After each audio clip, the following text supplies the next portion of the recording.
Hello, everyone. Welcome to yet another Cave Divers React. My name is Gus. I'm Woody. And that's Woody right there. And we're going to be reacting to another interesting video this week. Last week, we reacted to a video where the dive master basically had his first stage blow up underwater. The guy stays super cool, calm, and collected. I don't know if you remember that, Woody. But today, we have kind of the opposite. It also happens underwater, but this guy did not remain calm, cool, and collected.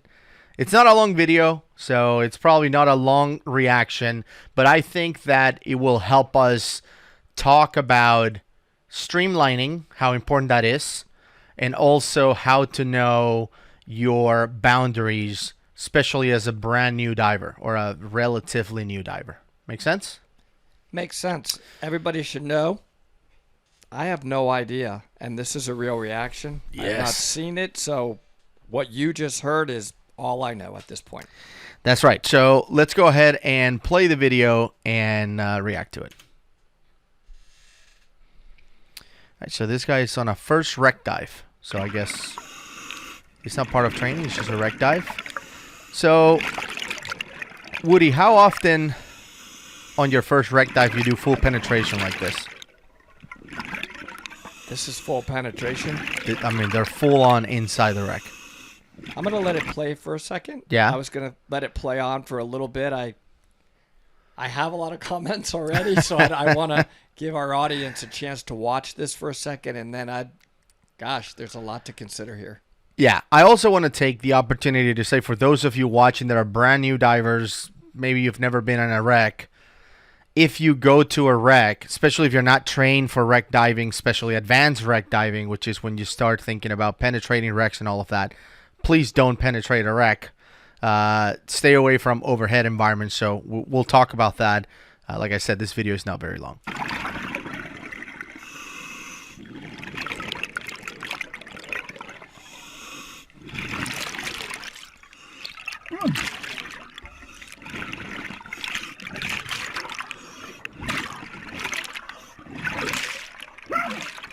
Full panic.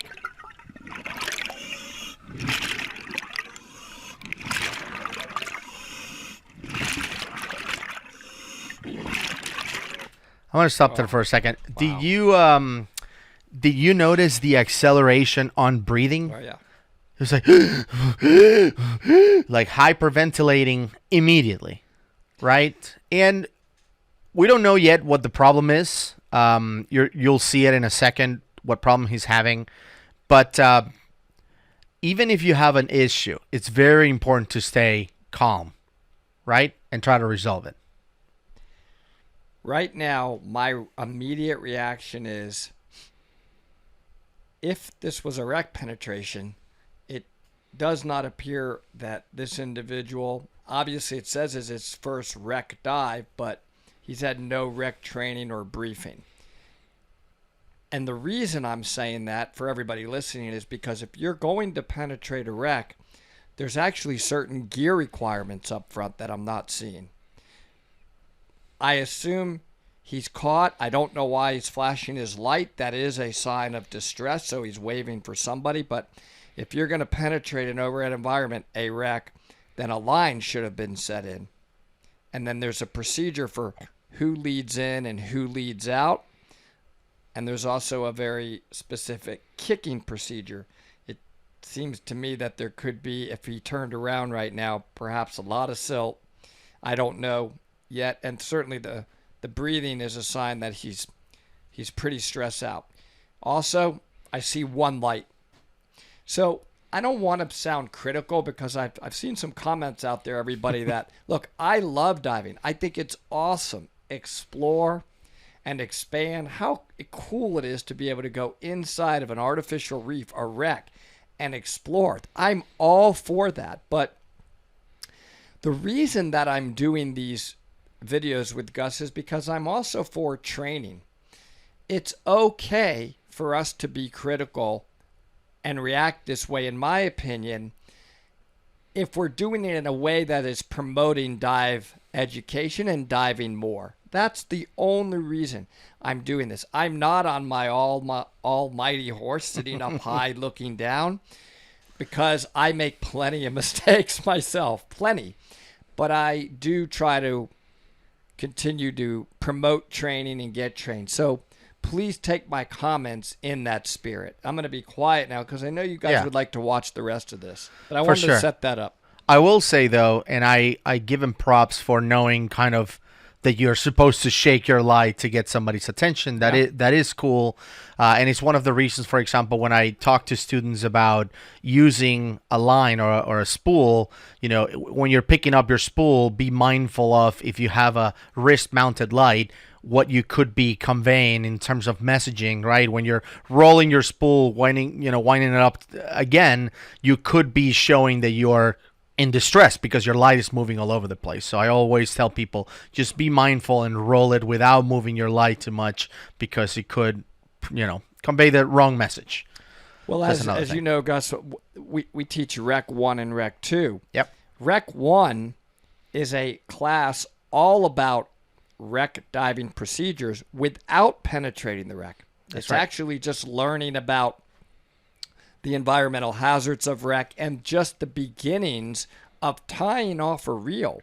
Because you've said some good points there, and there's even more. Just the process of staying neutral, tying off a reel correctly, and then being able to hold it out so that you don't tangle it within yourself. That's right. Is not easy. I mean, I have to practice that often. So we're already at least we teach under SSI. This is an advanced rec class if they're penetrating. That's right. I would like everybody to hear that. Yep. Let's keep going here.